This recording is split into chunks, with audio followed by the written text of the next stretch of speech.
So raise your hand if you have a dream to compete in the Olympics one day.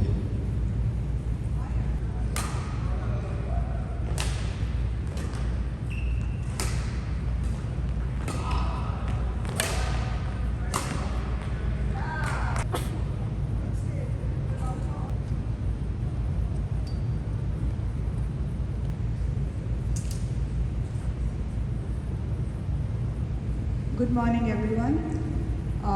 Thank you very much for coming to attend this event. This is for Brian Yang. May I have a round of applause for him?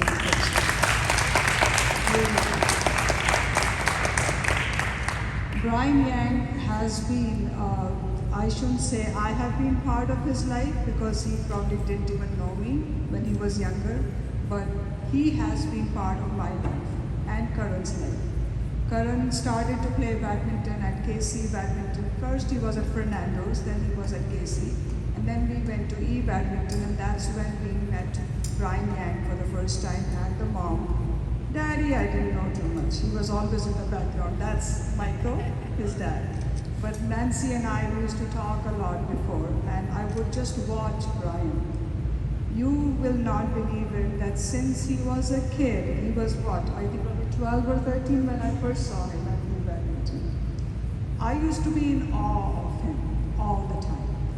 Not as a person, I never met him, I never spoke to him, he never spoke to anyone. But the way his discipline was exuded on the court when he entered the club, the way he went straight to his court, got ready and started to do his warm-up, whether his friends were there or not there, whether somebody was there or somebody was not there, that was not Brian's concern. He came there for training, and he would train himself. The mental strength that I've seen in Brian, I don't think I myself have seen. I'm sure there's a lot of players who have it, but I saw that in Brian when he was very young, very, very young. You know how they say that great people are made. They're not made, they're actually born, but they are made too. Now we know that they're not just born, they're made too. And Brian's journey and his incredible discipline has brought him to the position in life as well as on the world stage of badminton, which I have never seen before. He is a two-time Olympian. He went to Tokyo, he went to Paris this year, and the kind of humility that he displays, which is part of being a great sportsman. It's okay, there are lots of people who are very famous, who are very successful, but very few people manage to stay humble when they are at such a high level of their career. And Brian Yang is one of them. It is my pleasure to introduce you to Brian. I'm just going to read out some of his accomplishments. His highest world ranking has been 21. At this time, it is probably 24 or 25. But it's like, you know, every tournament it keeps going up and down. He was ranked number 1 in Pan Am region since May 2021. He's won BWF international tournaments, 9 titles and 4 runners-up. 2023 Pan Am Championship, he was a men's singles winner. 2023 Pan Am Games, he was men's singles winner. He was nominated by Pan Am Sports as the legacy male in 2023, which is probably like MVP kind of a thing. Legacy, or is it just an award? Just an award, I see, okay. In 2024 Indonesia Super Series, 500 men's singles, he was a finalist. And he is known, that's how he was introduced to us on the world stage, that Brian Yang had made history because he's known for making history in badminton.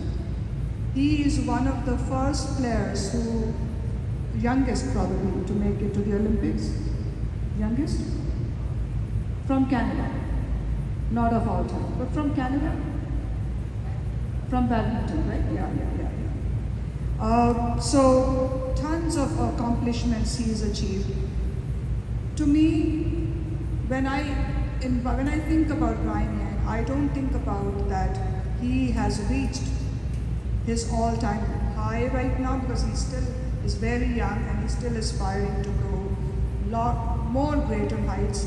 What inspires me personally to see is that he is actually trying to reach his potential. We all have potential, but we don't make an effort to reach that potential. And Brian Yang is trying to unlock his full potential that he is capable of. I am very proud to know him. I am very proud to be part of his journey. We invite him here so that all you young guys, you are inspired to see that it is possible. It is possible to reach the greatest heights if you are persistent and if you are persevere in your efforts. It is possible. Okay? So that's what Brian Yang is here for. Thank you very much, and I'll pass it over to Brian. Good morning, everyone. Thank you all for coming and for supporting me. It really means a lot. I think even though badminton is considered an individual sport, I think that only talks about what you see during competition, which is, in singles it's a 1v1, in doubles it's a 2v2. But I think the sport itself is very much a team effort. So for me, that includes my parents, my coaches, my teammates, everyone who has helped me, train, improve. My fitness trainers, my physio, massage therapist, chiro, everything like that. Without them, I wouldn't be able to reach the level that I'm at today. And I think that my achievements to this day, my team also deserves credit for those achievements as well. So, and that includes the fans as well, the people who support me online or at these events. So, just thank you guys so much for the continuous support.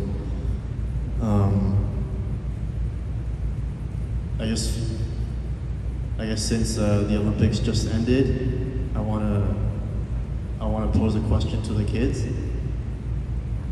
So raise your hand if you have a dream to compete in the Olympics one day.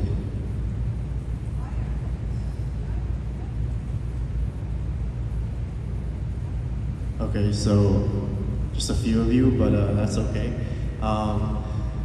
So for me, ever since I started badminton, my dream was to compete in the Olympics and earn a medal.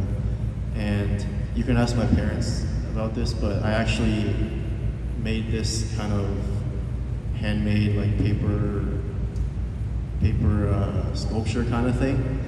I think it was for their birthday or something, but I gave them a gift that I made myself, and it was just a podium made of paper, and on it I think it said 2024 Olympics, and it was me on the podium.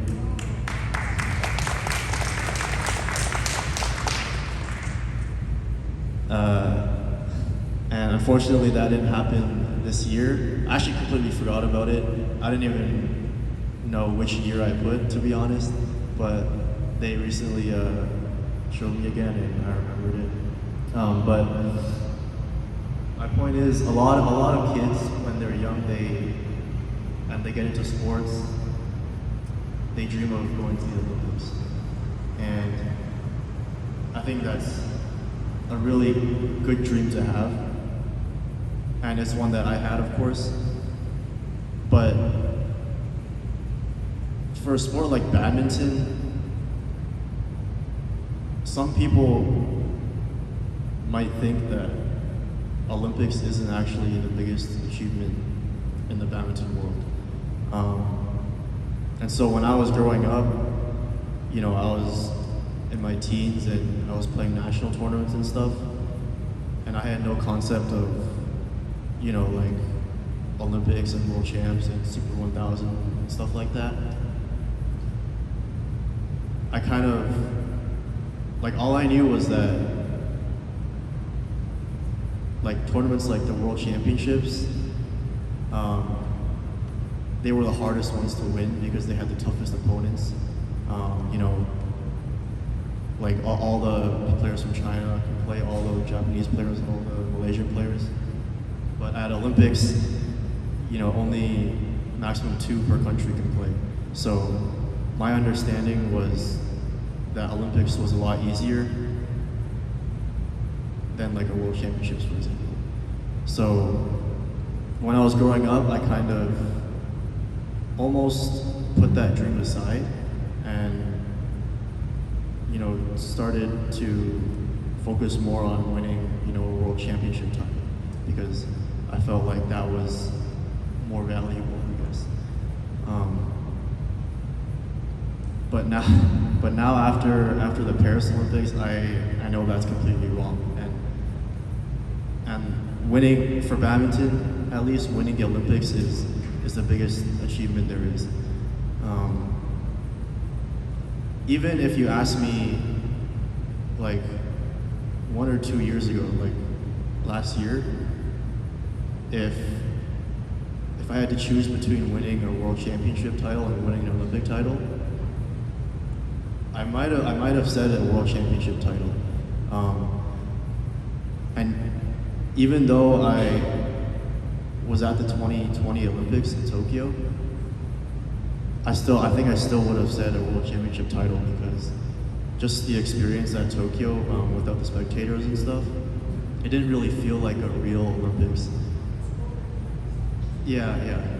Just during COVID, there was no audience. We weren't allowed to have a full Olympic experience, whether that be, you know, outside of competition or during competition, right? We were playing in an empty stadium. I'm sure when Victor Anderson won his gold in Tokyo, it was a bit awkward for him because he was celebrating in front of no one, but it was still a huge achievement for him. But my point is that I didn't really grasp the magnitude of the Olympics from Tokyo. But after this year and after Paris, I can confidently say that if you ask me that question again, if I had to choose between a World Championship title and an Olympic title, I would choose an Olympic title in a heartbeat. And it's just like you can't understand the atmosphere and the magnitude and the pressure of an Olympic stadium unless you're in the actual stadium. And you can ask my parents about this as well because they were there watching every finals. I was there to watch almost all the finals, but like when Victor Axelsen was playing in the finals against Kunlavut from Thailand, I think the Queen or the King of Denmark was there watching it. But the whole stadium was just full of Danish flags, and they were chanting so loud for him. And Kunlavut had a lot of fans as well, but it didn't compare to what Victor had. And I think if you have something like that where you have such a strong bond with your country and they're supporting you like that, I think just the feeling when you win or even just medal and make your country proud like that is literally like once in a lifetime even for like the best athletes in the world. And the fact that Olympics is every 4 years and you get when you medal, you get to stand on the podium and watch your flag be raised. They play your national anthem if you're the winner. I think nothing in the world can beat that feeling. And that's not to say that a world championship, winning a world championship is not a huge achievement in itself, because it is. But I think my view has changed once again, and now I believe that Olympics is the greatest achievement of all time for badminton. So I guess I just wanted to share that with you guys. If you have a dream, just like keep working for it. And I guess it just goes to show that even though your goals may change, like along your journey, I think when you're a kid, you know what you want, and I kind of, when I was a kid, I wanted to play in the Olympics and medal, but as I grew older, I kind of dismissed that a little bit. But now I realize that 8-year-old me was right, and Olympics is the biggest thing that I want to achieve. So yeah, just keep pursuing your dreams, I guess. If you want to go to the Olympics, I think that's a really good goal, and I hope you pursue that, and I hope you can achieve it as well. Thank you.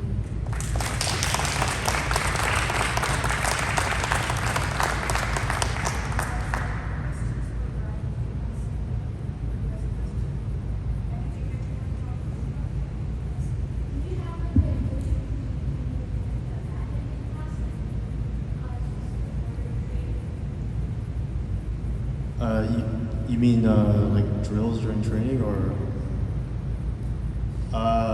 Well, when I was younger and like I was training in a club environment with the team, it wasn't really my decision what we kind of trained. It was up to the coaches, right?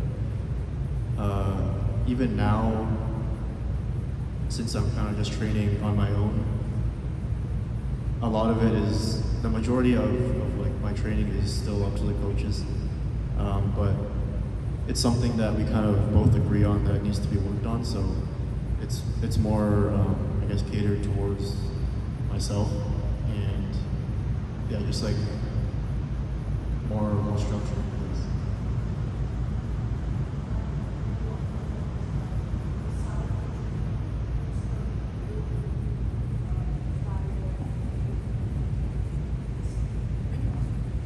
Okay.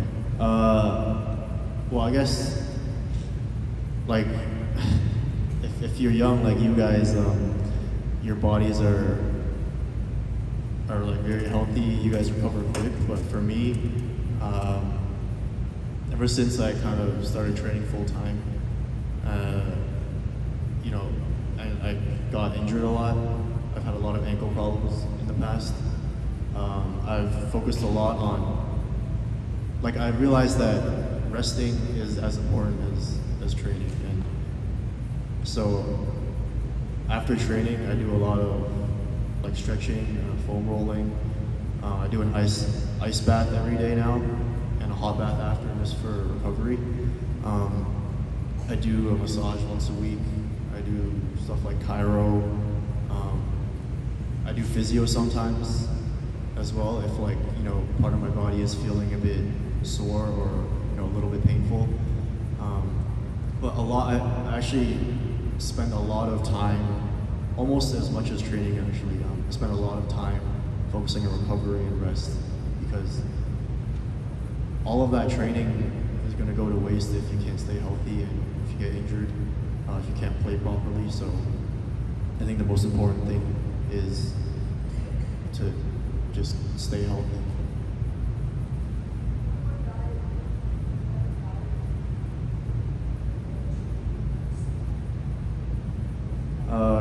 So for me, I actually don't have like an actual diet plan per se, but like I'm lucky enough that my parents are at home a lot, so they can cook for me. So once I get home from training, that lunch or dinner is ready already. But they always like cook like relatively like healthily, I guess. They don't put a lot of oil or salt, stuff like that. When I'm overseas, obviously there's no one to cook for me, so I have to get takeout or go outside to eat. And I think just after a lot of years of like eating relatively clean, my body is kind of adapted to like that kind of food, and then it knows when I'm eating like unhealthy, like if I'm eating like super oily, super greasy, or like super sugary stuff. And so like even if nowadays if like I want, like I eat McDonald's, I like after I eat like one burger and like have some fries, like I won't even want to eat anymore, just because my body like maybe it's like not compatible with like fast food anymore. So like I don't even really like McDonald's fries anymore. The burgers, I mean, I can only have like one or two. Like if I have like fried chicken, like I can have a few, but then I'll feel like almost nauseous if I eat too much, just because like of all that oil. So I think my body's just naturally adapted and kind of just, when I put bad fuel into it, then it kind of reacts, and then I know like I can't eat too much of this.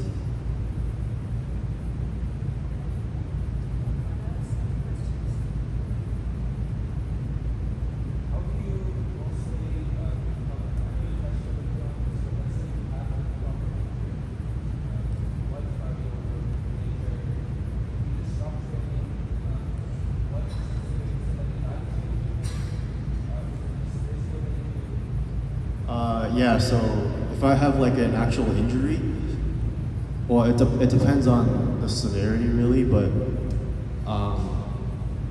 like one thing that's guaranteed is I'm gonna go see a physiotherapist or like an AT for sure,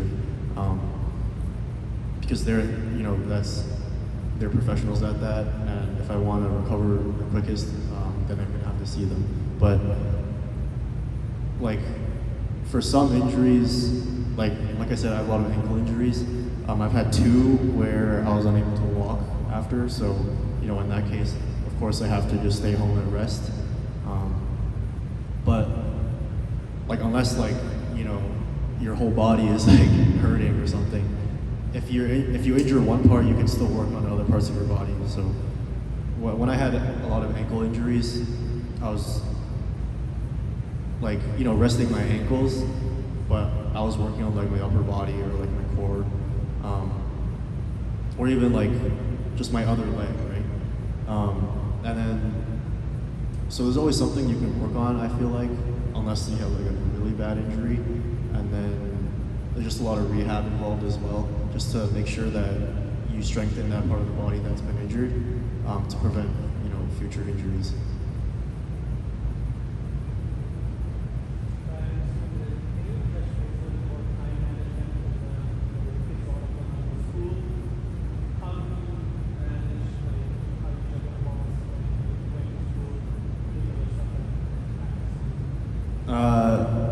So I guess all of you guys are in elementary school or maybe even younger, middle school. Yeah. So when I was in middle school, I think just like ever since I started badminton, I didn't spend a lot of time doing like having fun, I guess. It was pretty much just going to school and then going to training and then doing homework and then sleeping and then we start again the next day. And I think that's a decision you have to make if you decide that you want to be great at something. And I think when I started badminton, my dream was to go to the Olympics, and I guess I just kind of accepted that I was going to have to sacrifice a lot of time and a lot of fun just to kind of reach my goal. And my parents were actually very good with helping me realize that. They were pretty strict on me, going out with my friends or just like kind of just like having fun, but doing stuff that's like not necessarily important to my studies or badminton. And even though, at the time I was like, oh, I want to go play or whatever, I want to go to like have a birthday party, I want to go trick-or-treating. Now I can look back and say that it was for the better of my career. And honestly, I'm not that disappointed right now that I missed all those fun things, because I think the experiences that I've had, that I was able to have through badminton and through those sacrifices, have been worth it. And yeah, I think just like, and like there's more experiences to come because of that. So, I mean, in terms of time management, you just have to understand like where your goals are at, and then kind of prioritize, you know, school or sport or like any extracurriculars that you have. Obviously, once in a while, it's okay to kind of relax and have fun, but you need to be careful because once you're in a routine that's just like kind of grinding and working hard all the time, and then you take one break and, you know, have a little cheat day or something, then it's hard to get back into the grind, and it's easy to just kind of fall into kind of just a new routine of, you know, slacking off or having fun. And if you don't control that, then it can just get out of hand, and then you'll lose, like you'll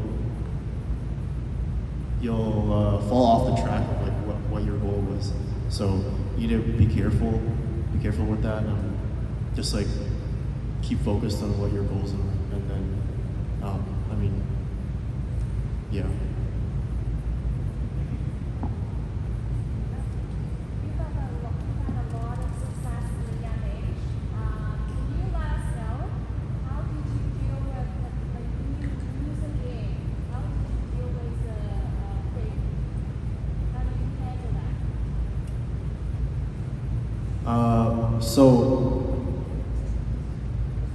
So I think you're asking like how to deal with failure, or like after you lose, how you. So when I was young, I actually didn't deal well with that at all. Like I think up until maybe like I was under 16, every time I lost, I would cry. But that's not necessarily a bad thing, because it means that you care about winning and like care about doing well, right? But so I think it's okay to cry as long as you don't let it like bring you down, and then kind of don't let it defeat you. So you can be sad. You can be sad for a while, like, you know, a day or two, just take a day off. But then you need to come back and get back to work, and just like keep grinding so that doesn't happen again, right? But when I was young, I think maybe from under 16, maybe when I was like 14 to like, you know, my last year of juniors, like I didn't lose a lot, but like when I did, it just kind of motivated me to be stronger, and like to improve, and so that I wouldn't lose to the same person or the same pair again.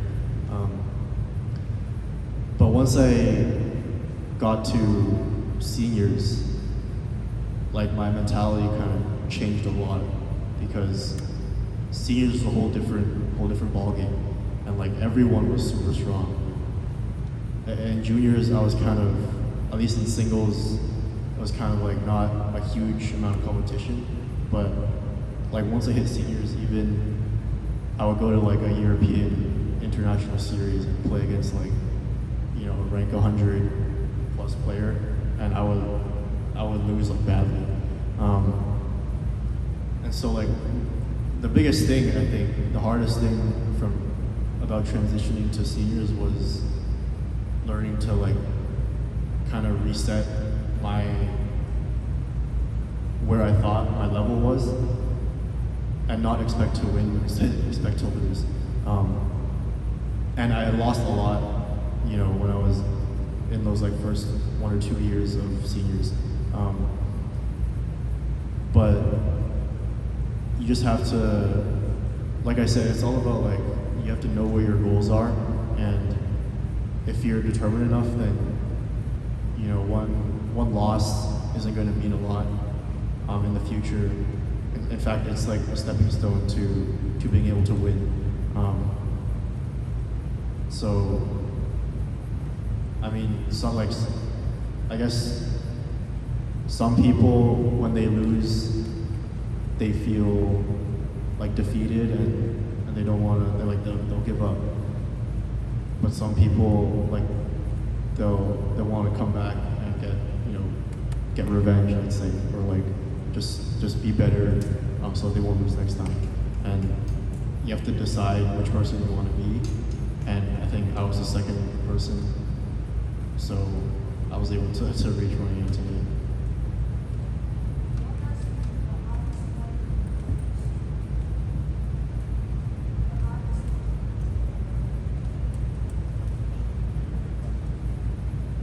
So she asked what the highest point in my career was.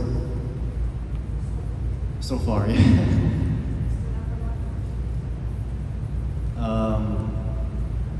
So I think an obvious answer is this year in January when I got second at the Indonesian Masters. I think it was, like, that whole tournament I just played like out of my mind, like a whole nother level basically. And I was surprised myself. I think everyone was surprised. And it wasn't just like because I got silver that it was memorable, but just like the way I played and the way I like my mentality and the way I handled myself throughout the whole week was like it was just crazy. And like it also made me realize how hard it is to stay consistent at the top level. That week I played against, I beat, I think, the number 3 in the world at the time in the first round. Also the number 4 or 5, I think, Ginting in the semis. In his home turf where he plays extraordinarily well all the time. So I had really good wins there. But then after that, I kind of couldn't replicate the same kind of feeling again. And yeah, I guess it just kind of I thought at that point, before that point, I thought I knew what it was like to compete at the highest level, but now I know that to be able to win at the highest level consistently is super hard. And I learned something new that I didn't know before, and now I think it's helping me to realize that I still have a lot of work to do, and I'm going to work for it and try to achieve it.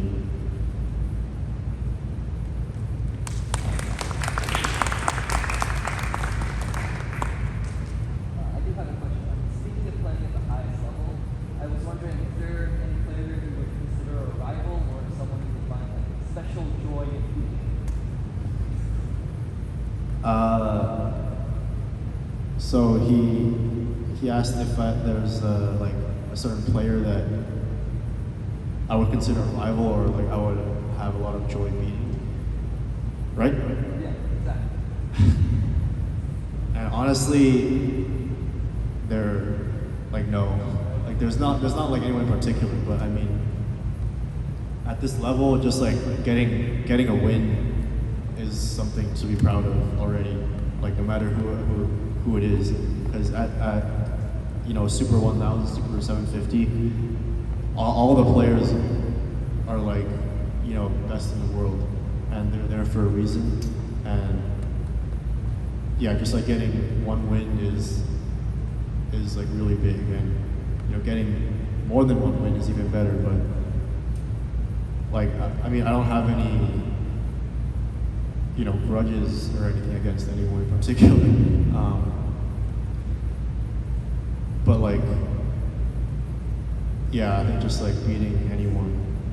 Obviously, beating the number 1 in the world or beating, Victor Apsison, the Olympic champion, would obviously be way more insane than beating, the top 30, ranked 30 in the world. But I think right now I'm I'm at a point where I'll take everyone I can get, no matter who it is.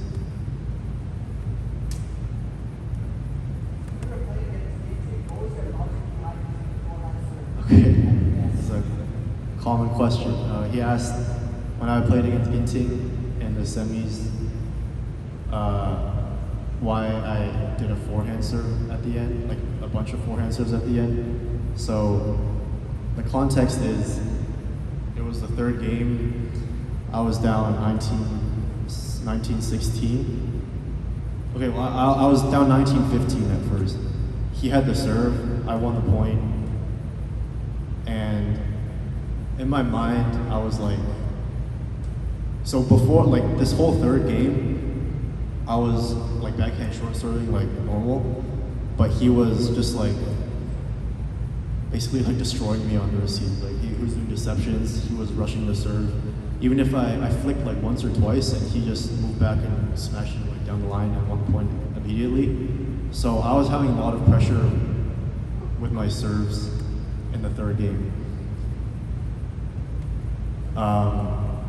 So it was 16-19, I had the serve. I think my coach told me to flick him, like backhand flick, but I didn't hear him because it was so loud in the stadium. So I was like, okay, well, backhand short serve isn't working, backhand flick isn't working. You know, I'm down 3 points, he's 2 points away from winning. Like, I might as well just like do something crazy because, you know, my normal stuff isn't working. If I don't try something else, then there's basically no chance for me to get back in this game. And so I was like, okay, my only option is a forehand high serve. And so that's what I did. And I actually aced him on the first serve, I think, because he left it. He left it because he thought it was out, but it was on the line, and he actually challenged it, but it was like pretty on the line. And then at 17, I went back to a backhand flick, and he was ready for it, and he hit a good smash, but I like barely scraped it back, and then the rally continued, and then I ended up winning. And then after that, I just went back to the forehand high serves because I actually thought when I flicked at 17 and he smashed, like I barely got my racket on it. I actually didn't think it was going over, but like I ended up going over, and then I had to continue the rally. But I was kind of like, okay, if I backhand flick again, I don't think I'm going to get the next one. So like the reason backhand flicking is different from forehand serving is because on a forehand serve, you can get more height on it, which gives you more time, right? But on a backhand, at least for me, I can't generate enough power to like really get it over him. So that's why I went for a forehand. And I think also on his side, he was also confused and like he wasn't used to it, right? Because Ginting is known to be like a really fast, aggressive player. So if I'm giving him these high serves, and he's just like trying to full smash it right away. But like I think my serves were like pretty decent in length, so I was able to defend it. And also I was ready and I had time to defend it. So yeah, I mean I just kept doing it. And then at 19 all, I think a high serve he just smashed it out right away. And I was like, okay, I mean, I have a match point here. And I turned to my coach, and he tells me to drive serve, like backhand drive serve. And I look at him, I was like, I can't, like, I'm too scared. So he's like, okay, just do whatever you want. So I high serve again, and then he kept smashing like the first shot for some reason. I mean, that's just kind of his style, I guess, but I think my defense was really solid that whole week, and I think he was also like feeling a lot of pressure and feeling a little confused, and he ended up just making a mistake at the end. But yeah, I mean, honestly, I think that forehand serve at 16 was like, especially because I aced, like it was on the line, and aced him. I just threw him off completely, and that was basically what gave me the win. Yeah.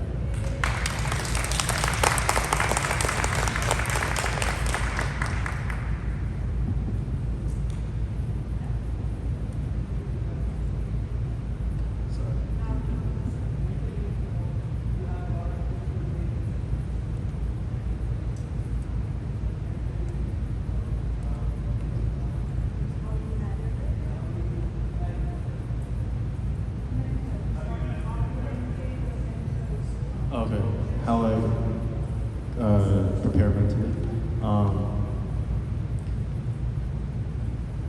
So I think the mental part of badminton is like one of the most complicated parts of any sport, really, and it's the hardest to train for sure. I think the best way to train it is to just do a lot of like what makes you nervous or like whatever it is you're feeling. So for me, I actually get nervous like pretty much every time I play. Like first round, you know, whatever round it is against any opponent, I'm gonna be nervous before the match. And I think the main way I'm trying to like cope with it is just to kind of have trust and confidence in my own ability, and then not focus too much about winning, because that just gives you extra pressure, right? And like if I'm nervous and I'm feeling a lot of pressure, then I can't play like optimally. Like I'll be tense, my shots won't be as good, I won't be moving like normal. But like, I mean, all of the pressure that I feel is basically coming from myself. Usually at a tournament, I don't like really pay attention to the audience that much. That's just kind of the player that I am. So like when I'm playing the match, I'm kind of just zoned in on what's on court, and so all the pressure comes from, you know, myself, my opponent, and you know, the coaches maybe. But like, yeah, like the mental part is really tough, and obviously I haven't really mastered it yet. I'm still trying to work on it and trying to improve on it, but I do have a mental coach that I talk to every once in a while, usually before like a big tournament. He just kind of, it's just nice to like have someone to talk to about, you know, your worries or why you're nervous. You know, he gives me his own experiences and feedback and ways to cope with it as well. So I think a mental coach is very helpful if you want to, you know, become an elite athlete. And yeah, like I think if you can see in a lot of sports, right? Like if like some players have the complete package, you know, they're physically strong, their reactions are good, they're so skilled. But if they can't compete mentally, then you know they're never going to be able to win like that. When it matters, right? And I think a big example of that is in Lee Chong Wei versus Lin Dan. Like, you know, Lee Chong Wei, if you look at them on paper, you might even say Lee Chong Wei is, you know, physically stronger, he's more skilled, he's faster, but you know, he's got 3 silvers in Olympics. He's never won a world championship title, whereas Lin Dan has, you know, 5 of those. He's got 2 back-to-back golds. Lin Dan is just mentally, he's just so strong, and so just that little edge can give him that many more achievements, and you know, he's considered the greatest of all time because of that. So yeah, mentally, like the mental toughness is very important for sure.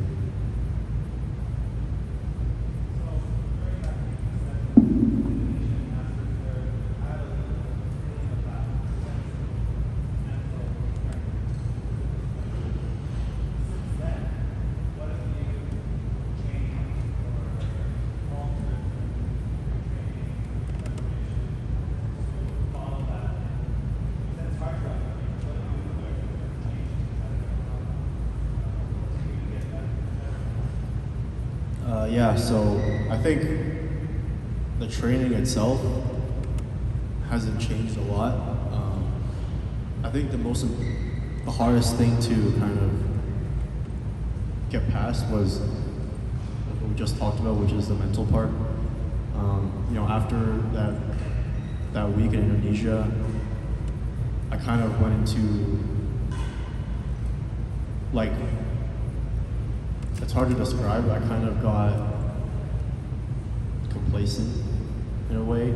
Like, I did this one big title. I got silver at a Super 500, and then after that, it was kind of like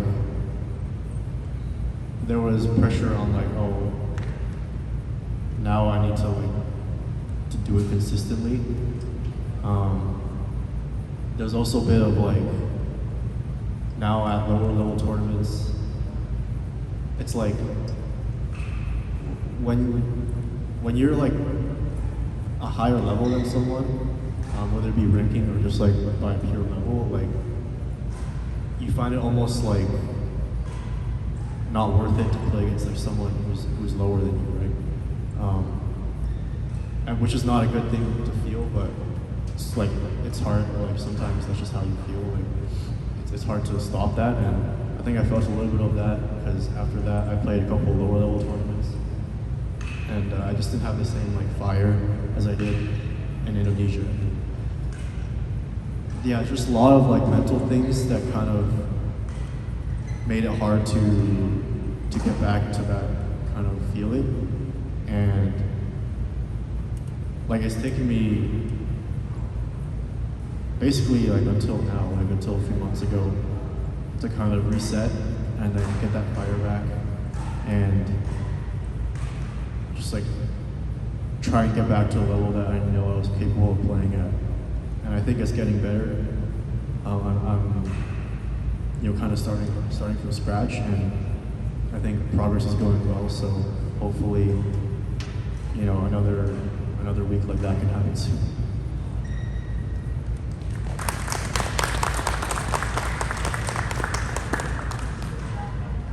Thank you so much, Brian. That was wonderful. I hope you guys learned a little bit, right?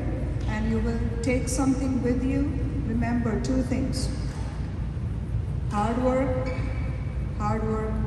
and hard work. And no distractions. Most of us are on our phones all the time, but he just told you that if you're distracted too much, then you cannot focus, right? Focus is the most important thing. If you stay focused, you're good. If you don't stay focused, then you get what you focus on, right? That's how it goes. Thank you so much, Brian. Thank you very much. Now we would like to do, I know we have some raffle tickets, and we will choose some names. I'm sure Brian doesn't have too much time to play. I have some treats too for you, so you guys can enjoy that. But let's do the raffle, and whoever's ticket gets pulled out, we will be playing some games. We can play on court number 7. Is that okay? Right here should be good, right? Okay. So let me call those. So the ticket number is 0. You have your tickets? Get it ready. It's 060-402-55. Nobody has it? Somebody should have it. 255. You have it? Yay. Can I have the ticket, please? Or Shrina's? Oh, Shrina gets the first play with Brian Yang. Yay. You have your racket and everything, right?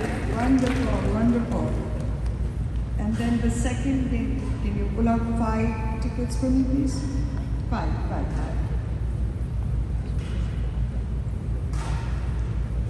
The last numbers are 252. 252. 060-40-252. Oh, there you go. Here, Rohin. So you're number 2 to play with Brian?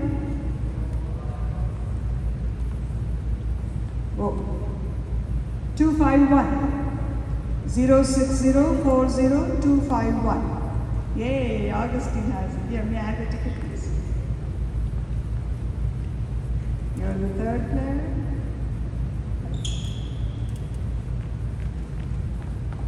259. 060 402 59. Nobody? 259? No? Okay. 253. 060 40253. Who has it? Oh, there you go.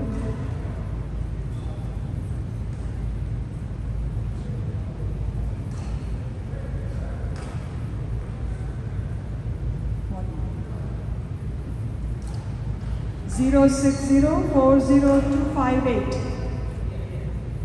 258. Dharmik, it's yours. Oh, Anjali's here. May I have the ticket, please?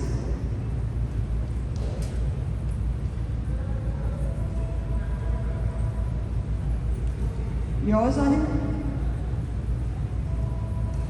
Whose name is on it? That's your name. All right, wonderful. So I have 5 people. 1, 2, 3, 4, 5. Please get ready on court number 7 and we will be playing.